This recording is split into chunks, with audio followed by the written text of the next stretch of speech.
इससे ज्यादा इंतजार तो हमारे घरों में हो रहा है, और हमें हमारे घर में रहने वाले लोगों को ये भी नहीं पता कि कल कौन सा कानून आएगा।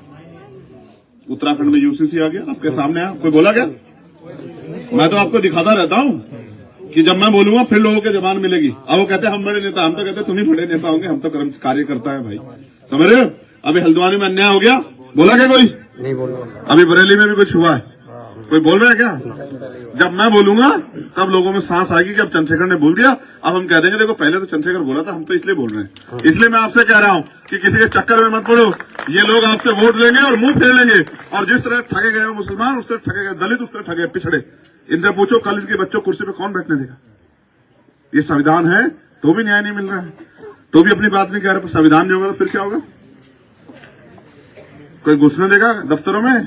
कोई सुनेगा आपकी? और ये वोट का अधिकार है तो आपकी बस्तियों में लोग आ रहे हैं जिनको आप नेता मानते हो, आपकी तरफ ऐसे भी नहीं करके देखेंगे, झूठ को भी, और देख लेंगे तो मुंह छिपा लेंगे कि कहीं इनकी छाया ना पड़ जाए। वो तो नाम लेने से भी डरते हैं, कुछ और बताते हैं, अल्पसंख्यक अल्पसंख्यक, समझ रहे हो? समझदार बन जाओ, इसलिए आपको कह रहा हूं। और आपने ही उनको वो जो अपने आप को आज मसीहा समझ बैठे, आपने बनाया सर। लोकतंत्र में जनता बनाती है जिसे कुछ बनाती है। मुझे बनाओगे, आप बनाओगे, उन्हें बनाया, आपने बनाया।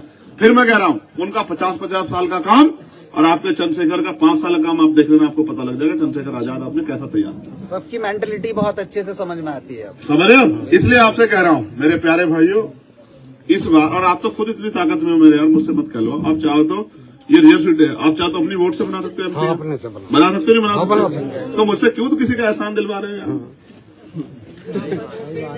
क्यों भाई मुझसे क्यों किसी का एहसान रखवा रहे हो कि साहब मेरे मुसलमान है, मेरे क्यों करवा रहे हो? समझ रहे हो सवेरे मैं क्या कह रहा हूँ? मुझसे मत कहलवाओ किसी का नाम। मैं नहीं किसी को बुरा कर जाता, मेरे खुदा ने नहीं सिखाया मुझे बुरा करना किसी को।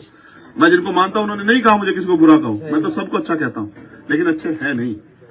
अगर अच्छे होते मेरे साथ खड़े हो कहते चलो मिलकर भाजपा को रोकते हैं, समझ रहे हो? जिनका ये भी नहीं पता कि कल वो भाजपा के साथ कब चल जाएंगे, उनकी कोली भरते फिर रहे हैं कि ये भी साथ है, ये भी साथ है। भागे ना, आप देखो ना, ममता साहब ने कहा कि भाई हम तो अकेले लड़ेंगे, केजरीवाल साहब ने कहा हम तो अकेले लड़ेंगे, नीतीश साहब जिनको प्रधानमंत्री का चेहरा बना रहे थे वो चले गए उधर, वो अच्छे हैं।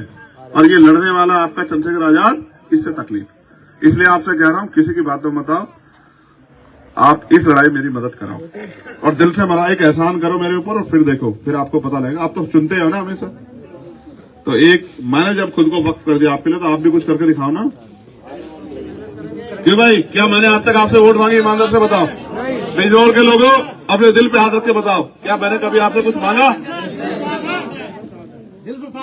और वो पहला दिन जिस दिन मैं पार्लियामेंट में जाऊंगा और देश के प्राइम मिनिस्टर, वहां वर्तमान के प्राइम मिनिस्टर अगर अच्छा करेंगे और ना हो, अगर हुए तो आप देखना कि उस दिन उनको एहसास होगा कि इस बार मुकाबला टक्कर का।